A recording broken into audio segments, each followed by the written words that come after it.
My name is Amelia Vance. I am 26 years old and I live at 42 Oak Street. My mother didn't scream. She didn't throw a plate. She didn't even look angry. She just wiped her mouth with a paper napkin, set it down on the table and looked at me. Amelia, she said. Her voice was calm. It was the same voice she used to order coffee. We sold the house. We are moving tomorrow. You have 1 month to find a new place. You are not coming with us. The room went silent.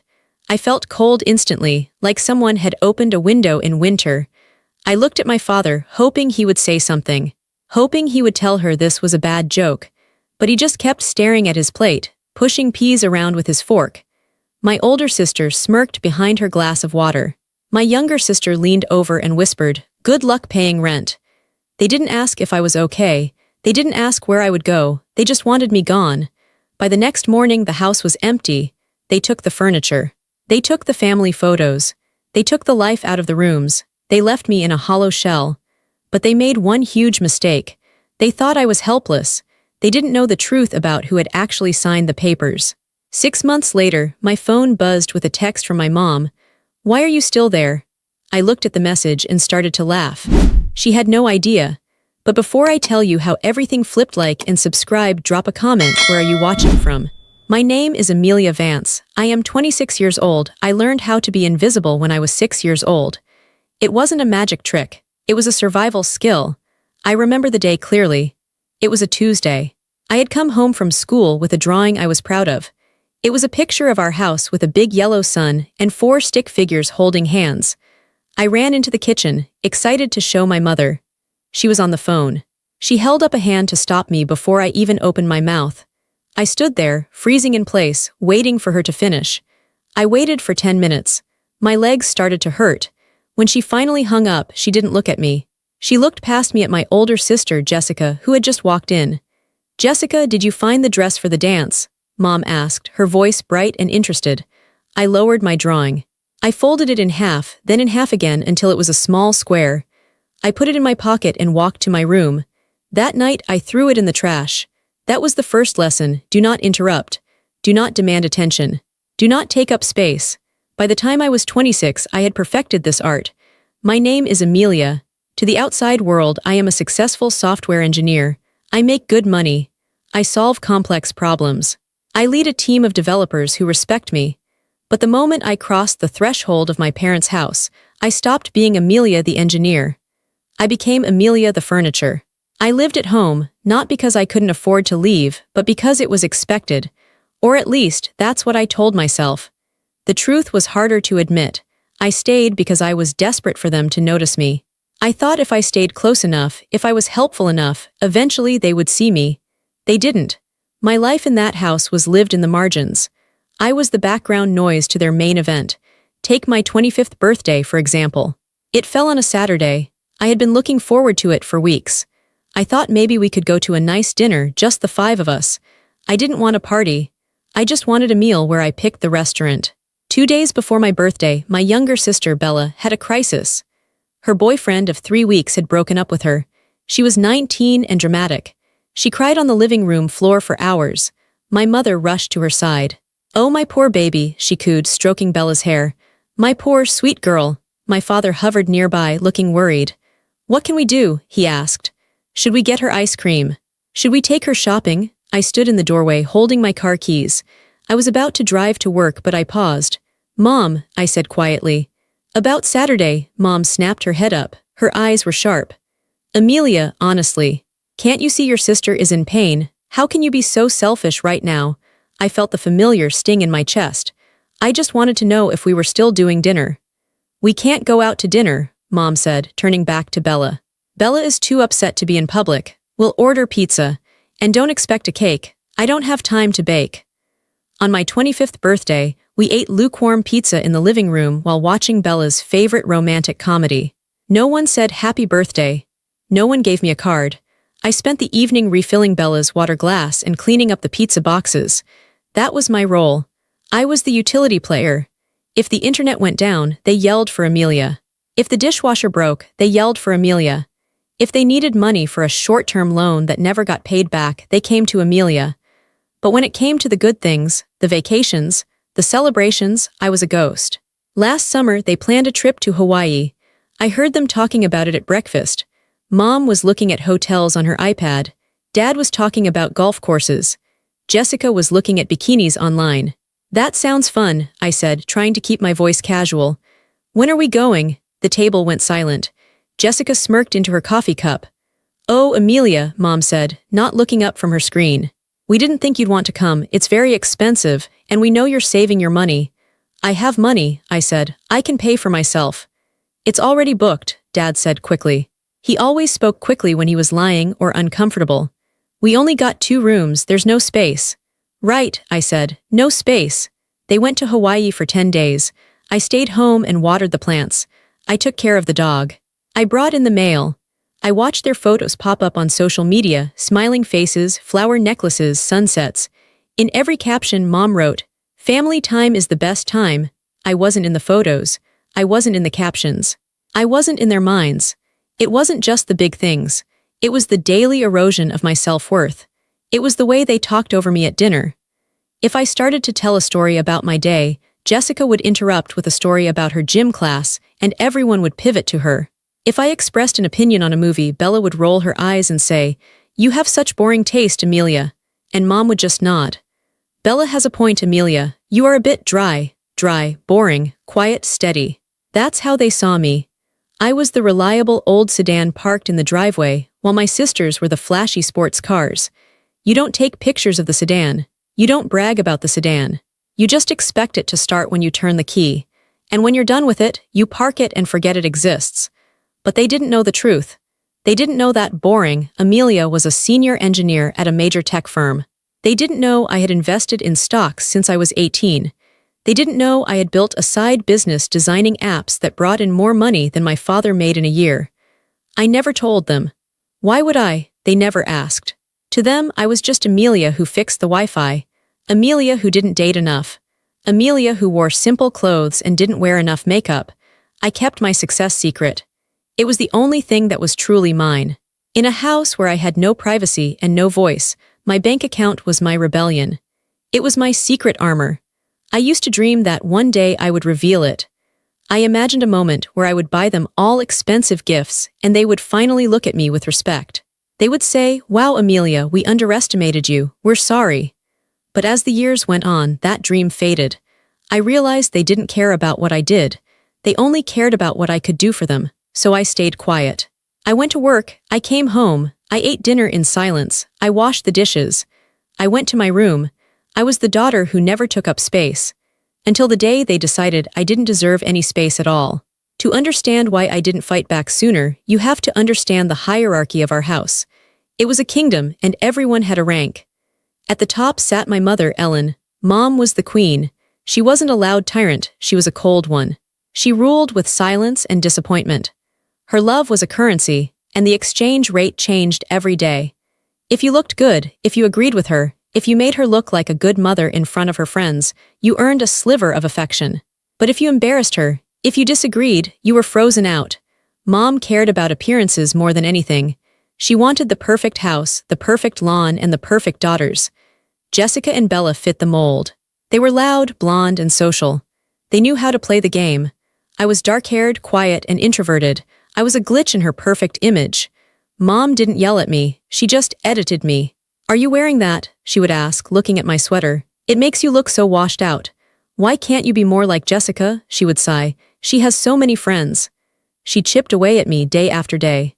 She made me feel like my very existence was a burden she was graciously tolerating. Next in the hierarchy was my father, Robert. Dad was the jester who had lost his laugh. He was a weak man. I say that with sadness, not hate. He worked in insurance and hated it. He came home, sat in his recliner, and watched TV until he fell asleep. He saw everything. He saw Mom ignore me. He saw my sisters mock me.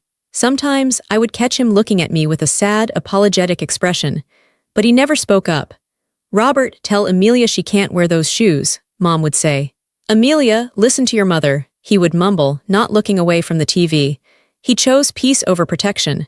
He sacrificed me to keep Mom happy. In some ways, his betrayal hurt more. Mom was mean, but Dad was indifferent. He was supposed to be my protector, but he was just another piece of furniture, terrified of being rearranged. Then there were the princesses, Jessica and Bella. Jessica was 28. She was the oldest and the meanest. She worked as a receptionist at a salon, but if you asked her, she was a social media influencer. She spent her entire paycheck on clothes and makeup, then borrowed money from mom and dad for her car payment. Jessica hated me because I was smart. She sensed that I had something she didn't, intelligence and focus, and she tried to crush it. "Look at the nerd," she would say when I came home with books. "Going to study. Don't you have a life?" She loved to humiliate me. If we had guests, she would tell embarrassing stories about me from when I was a child. She would bring up the time I tripped on stage in 3rd grade, or the time I got rejected by a boy in high school. She fed on my shame. Bella was 22, the baby. She wasn't mean like Jessica, she was just purely selfish. She lived in a world where she was the main character and everyone else was an extra. Bella was the sensitive one. If the toast was burnt, she cried. If it rained on a day she wanted to go to the beach, she threw a tantrum. Mom and Dad catered to her every whim. "Bella is fragile," Mom would say. "We have to be gentle with her." So Bella got the new car because hers made a funny noise. Bella got the bigger bedroom because she needed space for her art. Bella got the credit card because she forgot hers.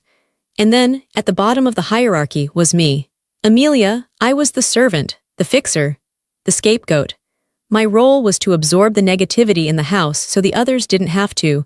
When Jessica got a speeding ticket, it was somehow my fault for not waking her up earlier so she wouldn't have to rush.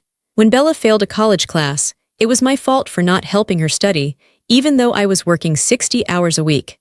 When Mom was in a bad mood, I was the target. I remember one specific Tuesday evening, about 3 months before the betrayal dinner. I had come home late from work, exhausted. I walked into the kitchen to find a disaster. Dishes were piled high in the sink. Tomato sauce was splattered on the stove. Pizza boxes were open on the counter. Mom, Dad, Jessica, and Bella were in the living room, laughing at a movie. I walked in. "Did anyone save me dinner?" I asked. Mom didn't turn around. "We ordered pizza, there might be a crust left." I looked in the box. It was empty, just grease stains. "And Amelia," Mom added, "clean up the kitchen before you go to bed. I made sauce earlier and I'm too tired to clean it." "I just got home," I said, my voice shaking slightly. "I've been working since 7 this morning." Jessica laughed. "Oh, poor Amelia. Tapping on a keyboard is so hard." "I'm on my feet all day," Jessica said. She sat at a desk. "You have it easy." "Just do it, Amelia," Dad said from his chair.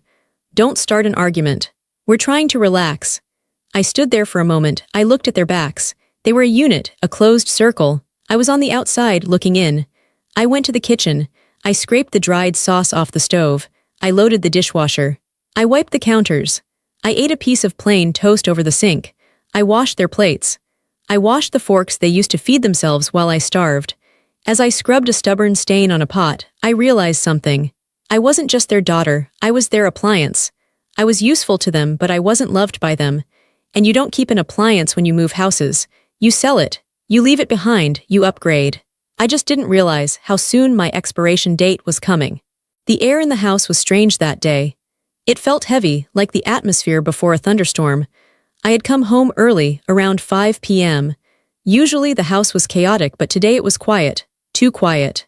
I found my mother in the kitchen. She wasn't cooking. She was standing by the window, looking out at the backyard. The kitchen was spotless. The counters were cleared of the usual clutter. No mail, no keys, no random cups. "Hi, Mom," I said, putting my bag down. She turned slowly. She looked me up and down, her eyes cold and assessing. "Dinner is at 6 sharp, don't be late, wash your hands." "Is everything okay?" I asked. "Just be at the table," she said and walked out of the room. My stomach twisted.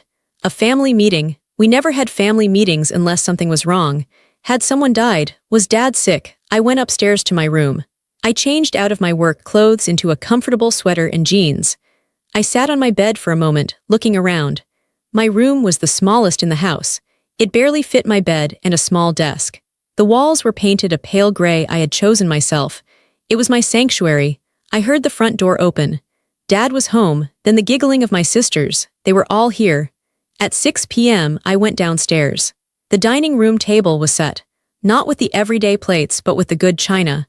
There was a roast chicken in the center, steaming vegetables, and a salad. It looked like a Thanksgiving dinner in the middle of April. Everyone took their seats. Mom at the head of the table. Dad opposite her, Jessica and Bella on one side, me alone on the other. Mom poured wine for herself and Dad. She didn't offer me any. Eat, Mom said. We ate in silence. The only sound was the clinking of silverware on porcelain. The roast chicken tasted like dust in my mouth. I couldn't swallow. I watched my family. Dad was sweating. He kept wiping his forehead with his napkin. He refused to look at me. He stared intently at his carrots. Jessica was smirking. She kept shooting glances at Bella. Bella looked bored, picking at her food, checking her phone under the table. Mom ate with precision. Cut, chew, swallow. Cut, chew, swallow. Finally, Mom set her fork down. The sound rang out like a gunshot in the quiet room.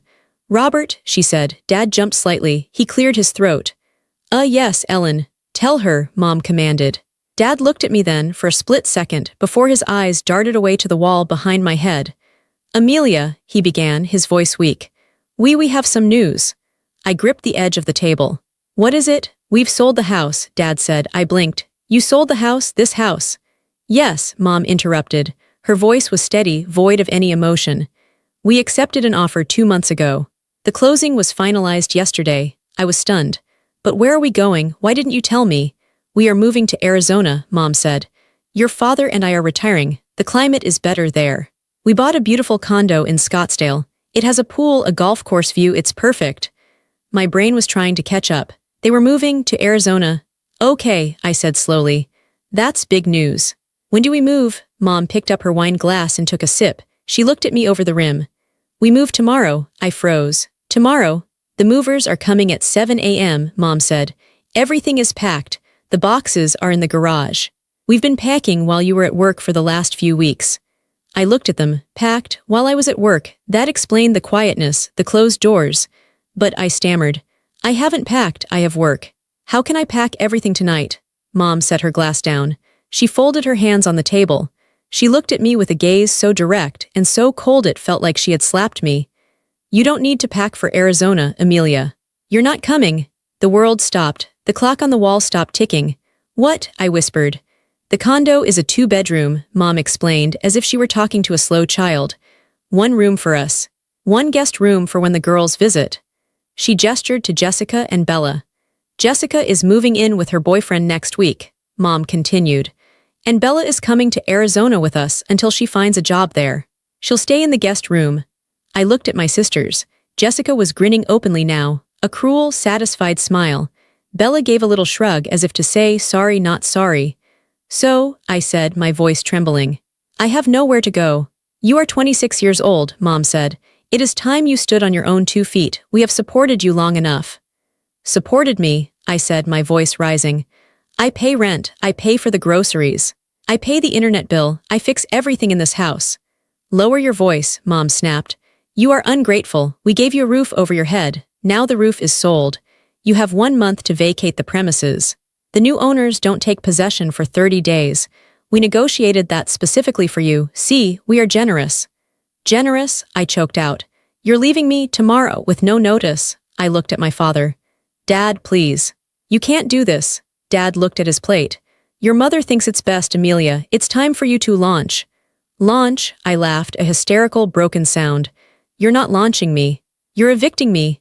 Call it what you want, Mom said, standing up. The movers come at 7 a.m. I suggest you go to your room and stay out of the way. We have an early flight. Jessica leaned forward. Don't worry, Amelia. I'm sure you can find a nice cardboard box to live in. Bella giggled. Good luck affording rent in the city. It's expensive.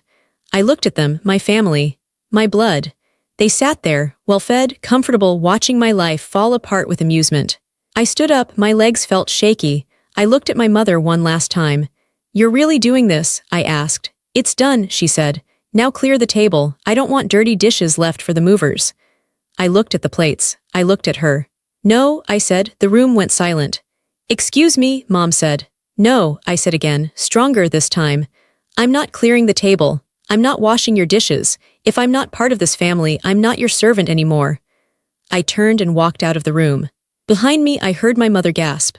Amelia, get back here. I kept walking. I walked up the stairs. I walked into my room. I locked the door. And then I slid down to the floor and buried my face in my hands. I didn't cry. I was too shocked to cry. I sat there in the dark, listening to them downstairs. They were laughing. They were already moving on. I was disposable. I didn't sleep that night. I lay in bed, staring at the ceiling, listening to the sounds of the house. I heard them moving around downstairs until late. I heard suitcases being zipped. I heard the thud of heavy items being moved to the garage. At 6:30 a.m., the trucks arrived. I heard the heavy rumble of the engine in the driveway. The beep beep beep as it backed up. I got up and went to the window. It was a massive moving truck. 2 men in blue uniforms jumped out. Mom was already outside, pointing, directing, commanding. She looked energized, happy. I put on jeans and a t-shirt. I opened my door. The hallway was already different. The pictures were gone from the walls. The small table with the vase was gone. It looked like a hotel that was shutting down. I walked downstairs. The chaos was organized. Dad was carrying boxes. Jessica and Bella were sitting on the front porch, drinking coffee, watching the movers work. When I walked into the living room, Mom stopped me. "Good, you're up," she said. She handed me a set of keys. "These are the spare keys. Leave them on the counter when you leave in a month. Do not lose them." She didn't ask how I slept. She didn't ask if I was okay. "Amelia," Dad said. He was holding a box marked Master Bedroom Linens. He looked tired. "Amelia, Robert, put that in the truck," Mom barked. Dad closed his mouth. He looked at me with sad, watery eyes, then turned and walked out the door. I stood in the corner of the living room and watched them dismantle my life. They took the sofa where we used to watch movies, mostly movies I didn't want to watch, but still. They took the dining table where they had just betrayed me. They took the TV, the rugs, the lamps. They stripped the house to its bones. By 11 a.m., the house was an echo chamber. Dust motes danced in the beams of sunlight that hit the bare floorboards. The walls had pale squares where pictures used to hang. Mom stood by the front door. She had her purse over her shoulder. Dad was already in the car, waiting. Jessica and Bella were in their own cars. Mom looked at me. She didn't hug me. She didn't touch me. "The utilities are paid until the end of the month," she said. "After that, they cut off. Make sure the trash is taken out on Tuesdays." "That's it?" I asked. "That's your goodbye." "Don't be dramatic, Amelia," she said. "We'll text you when we settle in. Try not to make a mess of the place before you leave." She turned around. She walked out the door. She didn't look back. I watched through the window. Mom got into the passenger seat of Dad's car. She checked her makeup in the mirror. Dad started the engine. They pulled out of the driveway. Jessica followed. Bella followed. They drove away in a caravan of indifference. I stood in the center of the empty living room. The silence was deafening. It pressed against my ears. I was alone, truly, completely alone. I sank down onto the floor. I pulled my knees to my chest. This was the moment I should have broken. I should have sobbed. I should have panicked. I had 1 month to find an apartment. I had no furniture. I had just been orphaned by parents who were still alive. I closed my eyes and let the reality wash over me. They didn't forget me. They discarded me. They planned this for months. While I was fixing their Wi-Fi, they were signing papers. While I was cleaning their dishes, they were packing boxes. While I was trying to be a good daughter, they were erasing me. The pain was a physical weight in my chest. It felt like a stone. But as I sat there, breathing in the smell of dust and floor wax, the stone began to change. It stopped feeling like grief. It started to feel like something else. It felt cold. It felt hard. It felt like a foundation. They thought they had broken me. They thought I was the weak one, the furniture. I opened my eyes. I looked around the empty room. They had taken the furniture. They had taken the decorations. They had taken their noise and their demands and their cruelty, but they had left the house. And they had made a mistake, a massive, arrogant mistake.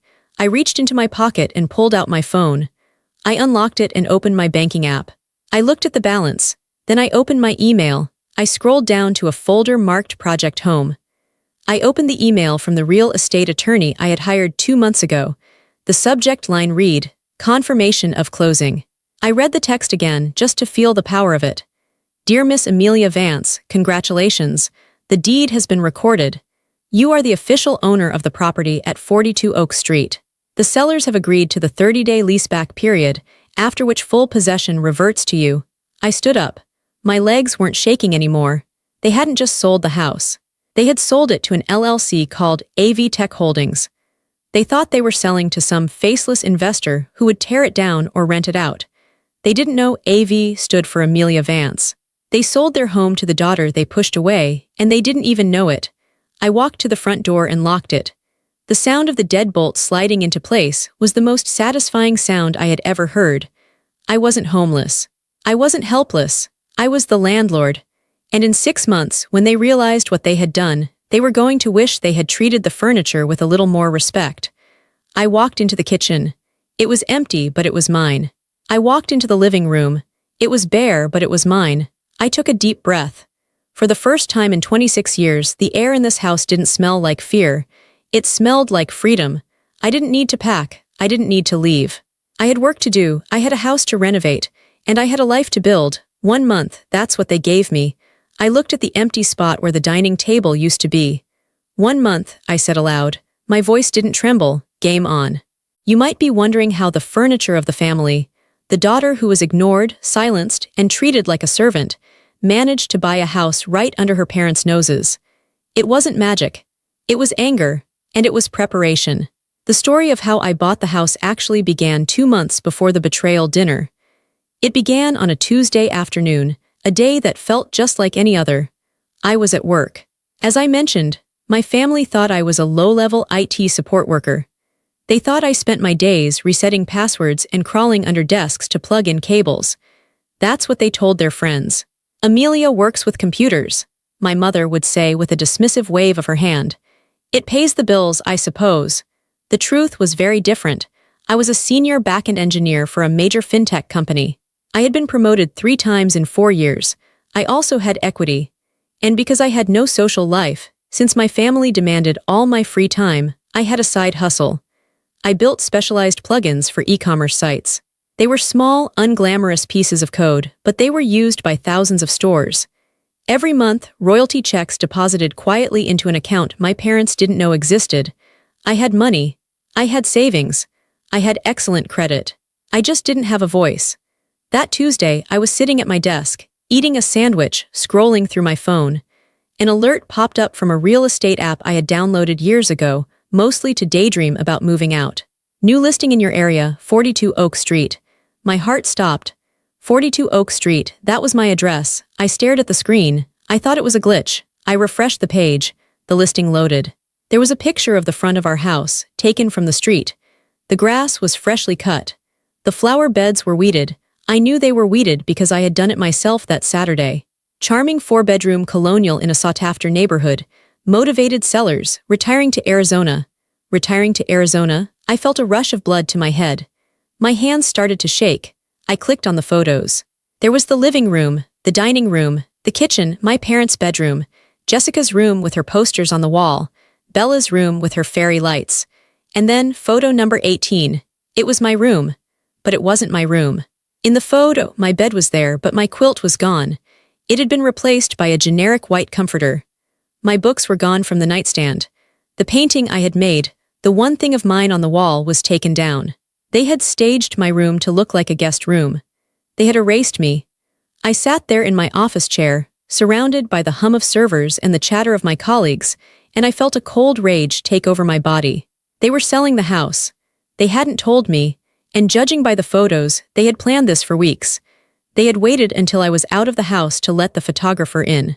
They had literally stripped my identity from the room to make it more appealing to a buyer. I was a ghost in my own home. I closed the browser tab. I put my phone down. I took a deep breath. For 26 years, I had reacted to them. I had cried. I had begged for attention. I had tried to be good. I had tried to be useful. This time, I wasn't going to react. I was going to act.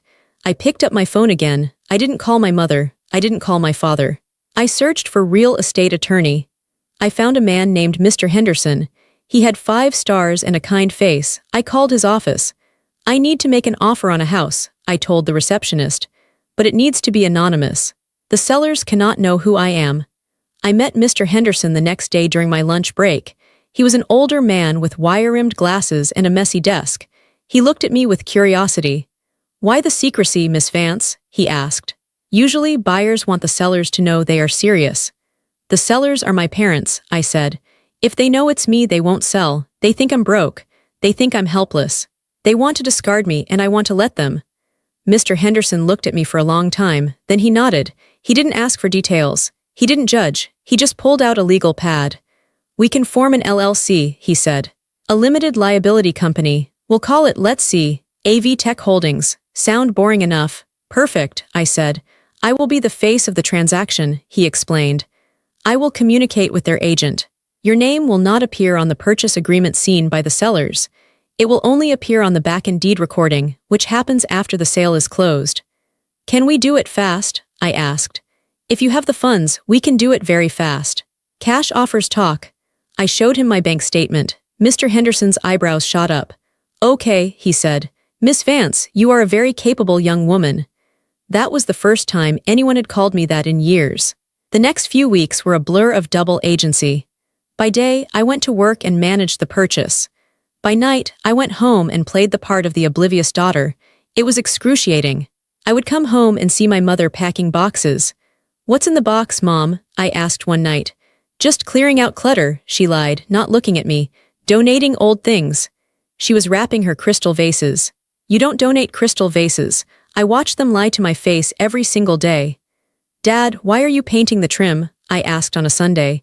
Just maintenance, Amelia. The house is getting old, he mumbled. They were prepping it for the inspection. My inspection. I hired an inspector who Mr. Henderson recommended. I told my parents I had to work late that day so I wouldn't be home when he came. I didn't want to accidentally laugh or cry while watching a stranger inspect the roof I was about to buy. The report came back clean. The house was solid. It just had a rotten heart.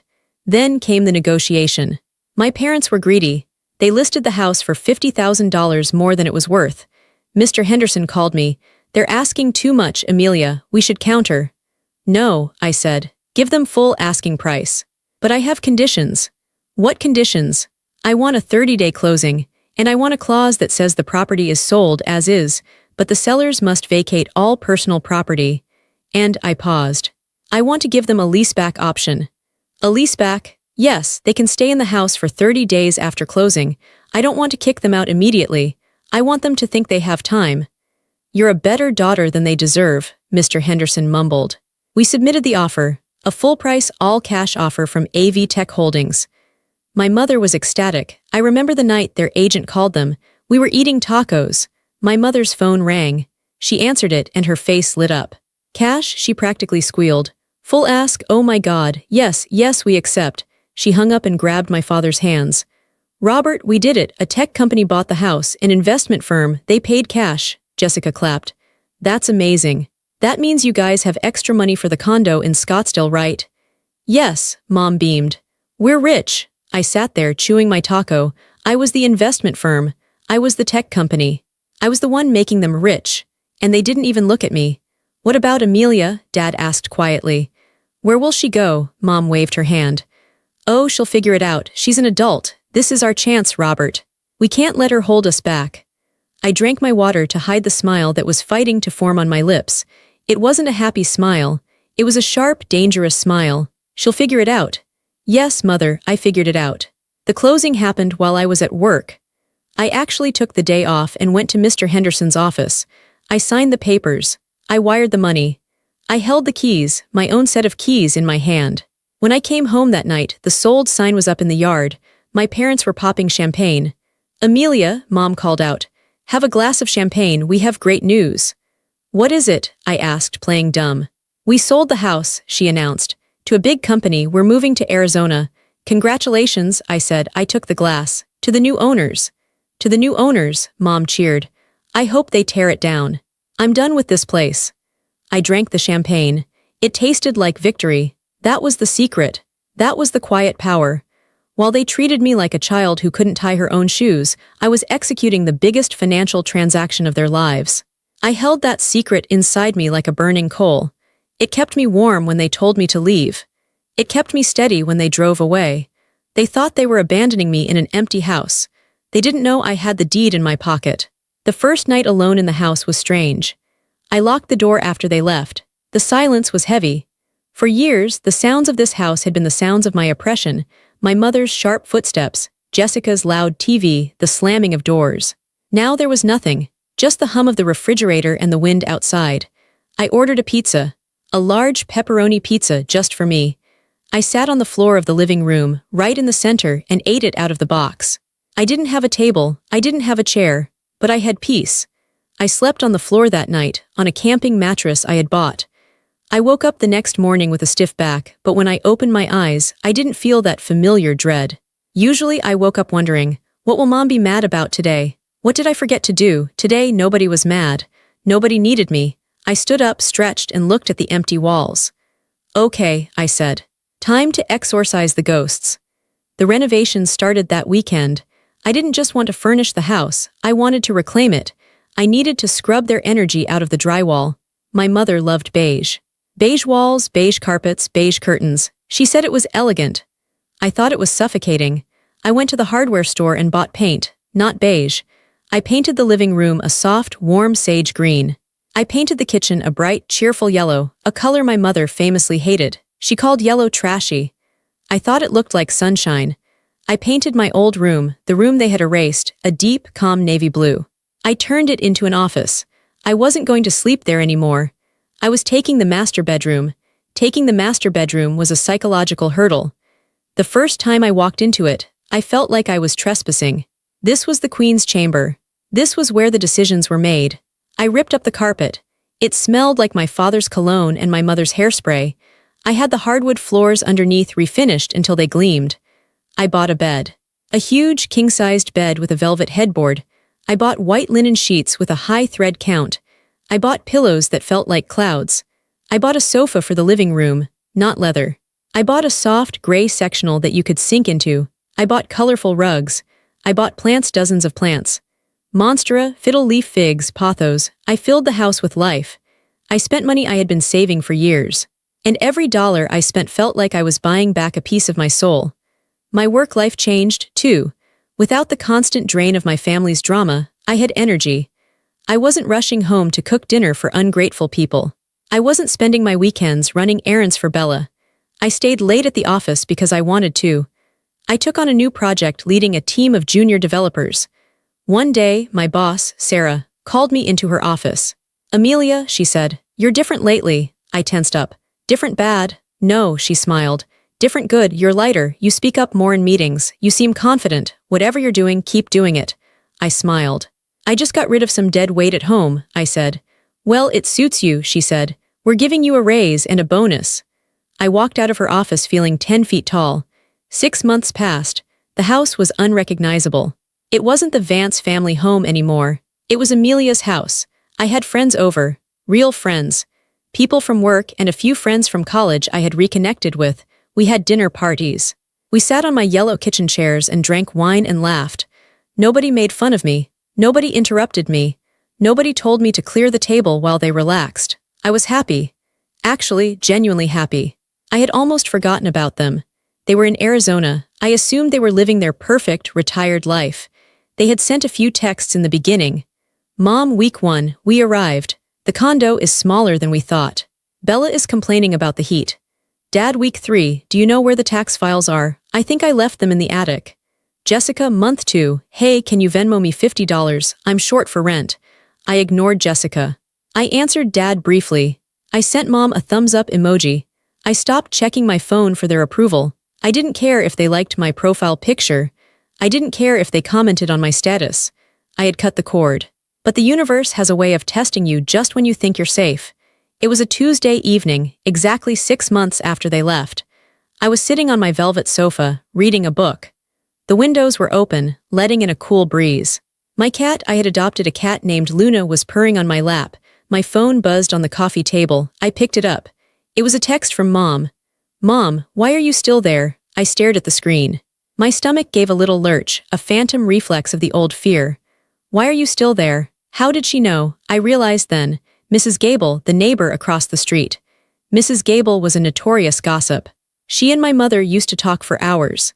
Mrs. Gable must have seen my car in the driveway. She must have seen the lights on. My mother thought I was squatting. She thought the tech company that bought the house hadn't moved in yet, or was letting the house sit empty, and that I, desperate, pathetic Amelia, had broken back in to live there illegally. I looked at the text again. "Why are you still there?" A second text came through. "Mom, Mrs. Gable says she sees your car. Did you break in? The new owners will call the police. You are going to embarrass us. Get out immediately." She wasn't worried about me getting arrested. She was worried about embarrassment. She was worried that her daughter, the squatter, would ruin her reputation in the old neighborhood. I felt a bubble of laughter rise in my chest. It started low and rumbled up until I was laughing out loud in my empty, beautiful living room. She had no idea. I typed a response. My fingers flew across the screen. I'm not breaking in, Mom, I'm just taking care of the place. I hit send. Mom, you are unbelievable. I am calling your father. We are going to have to come back there and sort this out. I cannot believe you would be so irresponsible. Come back, to Arizona? That's a long trip. Mom, we were planning to come back next week anyway to visit Jessica. We are coming to the house. If you are there, you better have a good explanation. She thought she was threatening me. She thought she was going to swoop in, scold her wayward child, and save the day. She didn't know she was walking into a trap. I looked around my living room. I looked at the sage walls, the expensive rug, the art I had chosen. Come on then, I whispered to the empty room. Come and see. I put the phone down. I didn't run. I didn't hide. I went to the kitchen and poured myself a glass of wine. The queen was coming back to her castle. But she was going to find out that the locks had been changed and there was a new ruler on the throne. I was ready. The day they arrived was a Saturday. It was raining, a slow, gray drizzle that made the pavement shine. I had been expecting them for 3 days. My mother had texted me updates on their drive from the airport, mostly threats disguised as travel updates. We are 20 minutes away. I hope you have packed your bags. We are not playing games, Amelia. I wasn't playing games either. I was sitting in the living room, drinking coffee from a mug that said Boss Lady, a gift from my friend Sarah. I was wearing my favorite outfit, soft leggings and an oversized cashmere sweater. I looked comfortable. I looked like I belonged here. At 2:15 p.m., a car pulled into the driveway. It was a rental car, a silver sedan. I watched through the front window as the doors opened. My mother stepped out first. She looked exactly the same, yet somehow different. Her hair was a little shorter, her tan was a little deeper, the Arizona sun, but her expression was the same pinched, unhappy look she always wore when she had to deal with me. My father got out next. He looked older. He was hunched over, struggling with an umbrella. Then the back doors opened. Jessica and Bella, they must have flown in to meet them. The whole squad was here. They walked up the walkway. Mom marched in front, the general leading her troops. She didn't knock. She didn't ring the doorbell. She just reached into her purse, pulled out a key, and shoved it into the lock. I sat on the sofa and listened. Scritch, scratch, jiggle. The key didn't turn. I had changed the locks the day they left. What on earth? I heard Mom mutter. She tried again. She rattled the handle. It's stuck. Robert, come help me. The lock is jammed. Dad fumbled with the door. It's not turning, Ellen. Maybe it's the wrong key. It's the only key, she snapped. She must have changed it. That ungrateful little, she started pounding on the door. Amelia, open this door right now. I know you're in there. Mrs. Gables saw your car. I took a sip of my coffee. I set the mug down on the coaster. I stood up, smoothed my sweater, and walked to the door. I unlocked the deadbolt. Click. I opened the door. My mother almost fell forward, her fist raised to knock again. She caught herself and glared at me. Finally, she huffed. Why did you change the locks? Do you know how illegal that is? You are squatting in a house that belongs to, she stopped. She had looked past my shoulder. She was expecting to see the empty, dusty shell she had left behind. She was expecting to see her failure daughter sleeping on a mattress on the floor surrounded by trash. Instead, she saw the sage green walls. She saw the expensive gray sectional sofa. She saw the abstract art on the walls. She saw the fiddle leaf fig tree in the corner, reaching toward the ceiling. She saw the warm glow of the new lamps. Her mouth fell open. What? She whispered. She pushed past me. She walked into the living room, her wet shoes squeaking on the refinished hardwood floors. What is this? She asked, spinning around. Where did this furniture come from? Dad walked in behind her, shaking his umbrella. He looked around, blinking rapidly. Wow, he said. It looks nice. Jessica and Bella crowded into the hallway. Whoa, Bella said. Did you rob a furniture store? Jessica narrowed her eyes. Did the new owners move in? Are you working for them? Is that why you're here? Are you the maid? That stung, but I didn't show it. Hello, Mom. Hello, Dad, I said calmly. Please take off your shoes. I just had the floors done. Mom ignored me. She was touching the fabric of the sofa. She looked at the label on a throw pillow. This is expensive, she muttered. She turned to me, her eyes wide with panic. Amelia, what have you done? Did you break in and decorate? The owners are going to sue us. They are going to think we did this. We sold this house empty. You need to get this stuff out, Dad said nervously. If the company sees this, Amelia, you're going to get us in trouble. The company knows, I said. They know, Mom asked. You talked to them, what did you tell them? I didn't tell them anything, I said. Because I don't talk to myself. The room went silent. The only sound was the rain hitting the window. What? Jessica said. She laughed, a sharp, nervous sound. What does that mean, you don't talk to yourself? You're weird, Amelia. I walked over to the side table. I picked up a manila folder I had prepared. Sit down, I said. I will not sit down on stolen furniture, Mom snapped. It's not stolen, I said. And it's not the company's furniture, it's mine. This house is mine. I held out the folder. Mom snatched it from my hand. She opened it. Her eyes scanned the first page. It was a copy of the deed. Property address, 42 Oak Street. Owner, AV Tech Holdings, LLC. AV Tech Holdings, Mom read aloud. See, it's a company, you're lying. Look at the second page, I said. The articles of organization for the LLC. Mom flipped the page. Her eyes darted down to the bottom. Manager and sole member, Amelia Vance. She froze, she read it again. She brought the paper closer to her face. Amelia Vance, she whispered. AV, I said. Amelia Vance. AV Tech Holdings.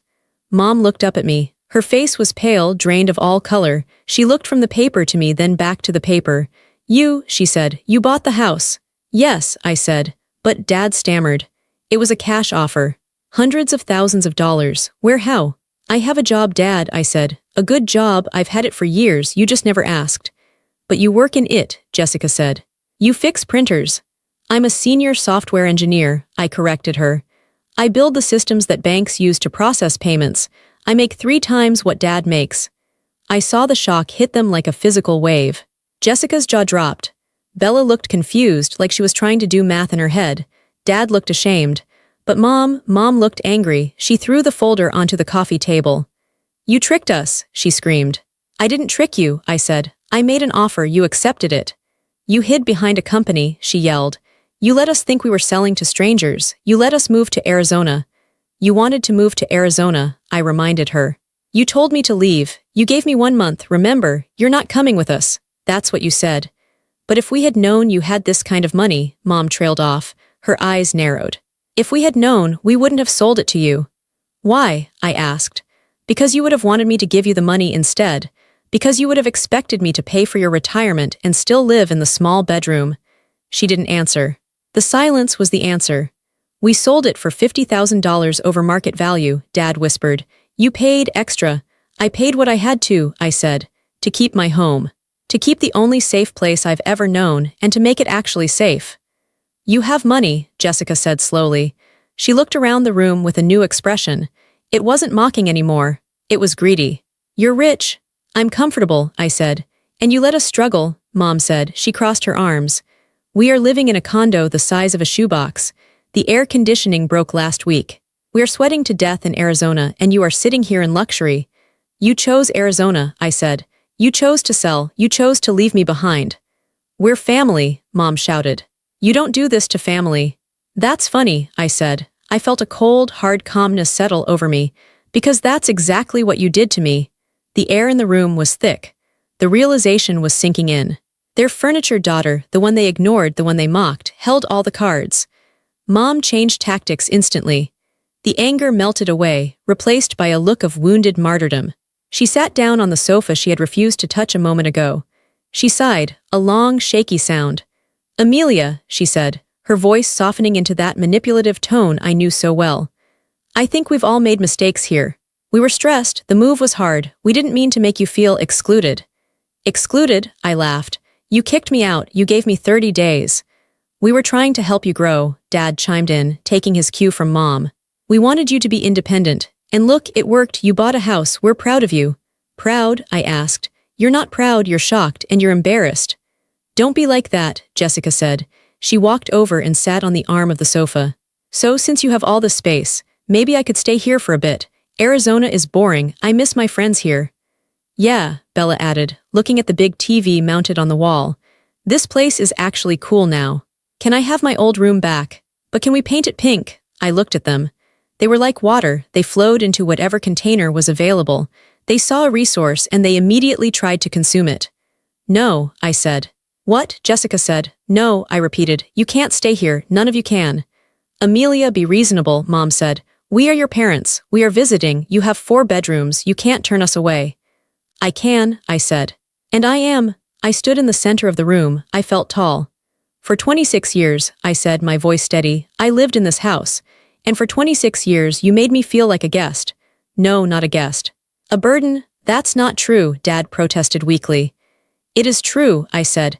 You forgot my birthdays. You went on vacations without me. You made me clean up after everyone. You spoke over me. You looked through me. I looked at Mom. You told me I was boring, I said. You told me I took up too much space. Well, look around, Mom. I own the space now. We loved you, Mom cried, tears springing to her eyes. They were fake tears. I had seen them 1,000 times. We fed you, we clothed you. You did the bare minimum required by law, I said. But you never saw me. You never asked who I was. You never asked what I wanted. You just wanted me to be quiet and useful. We're here now, Jessica said petulantly. We're seeing you now. No, I said. You're seeing my money. You're seeing my house. You're seeing what you can get from me. I walked to the front door and opened it wide. The rain was still falling. I want you to leave, I said. You can't be serious, Mom said. She didn't move. We have nowhere to go. We haven't booked a hotel. We thought we were staying here. You thought you were staying in an empty house with a squatter? I asked.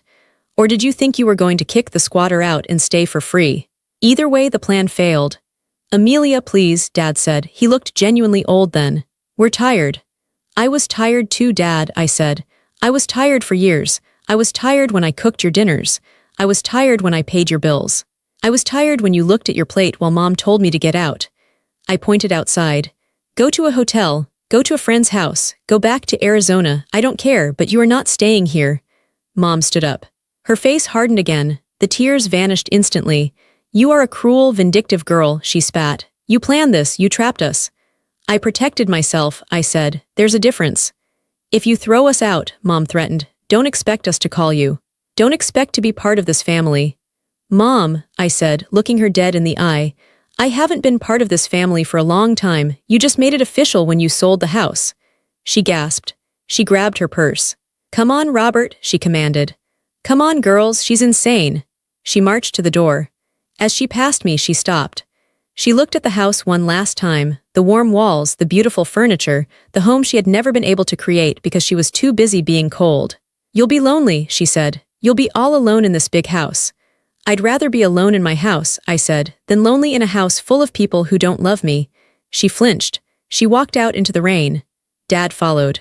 He stopped in the doorway. He looked at me, and for a second I saw a flicker of regret. Amelia, he said softly.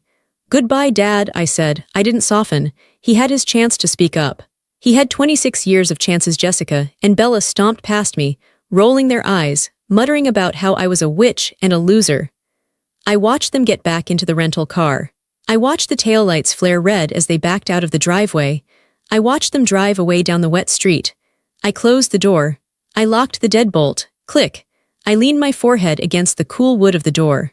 My heart was pounding in my chest, a frantic rhythm, thump, thump, thump, but then it slowed. I took a deep breath. I smelled the rain, the fresh paint, and the coffee. I turned around and looked at my living room. It was empty of them. The negative energy was gone. The judgment was gone. I wasn't broken, I was free. The aftermath wasn't explosive. It was quiet, and quiet was exactly what I needed. They went back to Arizona the next day. I know this because my aunt, my mother's sister, who never called me, suddenly called to tell me how heartless I was for turning my parents out into the street. They had to stay at a Best Western. Amelia, she scolded. Do you know how embarrassing that is for your mother? I'm sorry they felt embarrassed, I told my aunt. But my house is not a hotel for people who evicted me. I hung up. Then I blocked her number. That was the beginning of the purge. Over the next few weeks, I received a barrage of messages. Jessica sent long, rambling texts calling me selfish, then asking for a loan in the same paragraph. You're such a jerk, Mom is crying all day. Also, can you lend me $200? My car broke down. Block. Bella sent photos of herself crying with captions like sisterhood is dead. Block. Mom sent emails. Long, guilt-ridden essays about how much she sacrificed for me, how ungrateful I was, and how God would punish me for dishonoring my parents. She never once apologized. She never once admitted that selling the house from under me was wrong. block, Dad didn't call. I think he was too ashamed, or maybe Mom wouldn't let him. Slowly, the noise faded. The digital tantrums stopped reaching me. My phone became a device for communication again, not a grenade I was afraid to touch. I continued to build my life. I finished renovating the backyard. I put in a fire pit and string lights. I planted a garden, tomatoes, basil, peppers. I learned that I loved gardening. I loved nurturing things and watching them grow, something my parents never did for me. My 27th birthday approached. The old Amelia would have been anxious. I would have been wondering if anyone would remember. I would have been bracing myself for a lukewarm pizza and a night of serving my sisters. The new Amelia planned a party. I invited my team from work. I invited my friends from yoga class. I invited Mr. Henderson, my lawyer, who had become a sort of mentor to me. On the night of my birthday, my house was full of light and laughter. Music was playing, music I liked, not the soft jazz my mother insisted on. We ordered sushi, trays and trays of it. We drank champagne. Mr. Henderson raised a glass. "To Amelia," he said. "The smartest real estate mogul I know." Everyone laughed and cheered. "To Amelia," Sarah shouted. "The best boss ever." I looked around the room. These people didn't care about my rank in a family hierarchy. They liked me because I was kind. They respected me because I was smart. They were here because they wanted to be here. I felt a warmth spread through my chest that had nothing to do with the champagne. It was the feeling of belonging. I had built this. I had built this home, this career, this circle of friends. Later that night, after everyone had left, I sat by the fire pit in the backyard. The fire crackled, sending little orange sparks up into the night sky. I thought about my family in Arizona. I imagined them in their cramped condo, bitter and angry, telling anyone who would listen about their ungrateful daughter. They were probably miserable. I didn't feel happy about their misery. Revenge is a heavy thing to carry, and I didn't want to carry it. I just felt detached. They were people I used to know. They were a lesson I had to learn. I pulled out my phone. I had one final thing to do. I went to my contacts. I scrolled down to Mom, Dad, Jessica, Bella. I didn't send a nasty text. I didn't send a picture of my party. I just pressed delete. One by one, I removed them from my phone. I removed them from my life. Self-respect isn't about revenge. It's not about making them pay. It's about removing their ability to make you pay. I put my phone down and looked up at the stars. They looked brighter from my backyard than they ever had before. My name is Amelia. I am 27 years old. I am a homeowner. I am an engineer. And for the first time in my life, I am exactly where I am supposed to be. Tell me where you're listening from, and if you've ever been pushed out only to rise higher. Have you ever had to build your own family because the one you were born into didn't know how to love you? Share your story in the comments. You are not alone.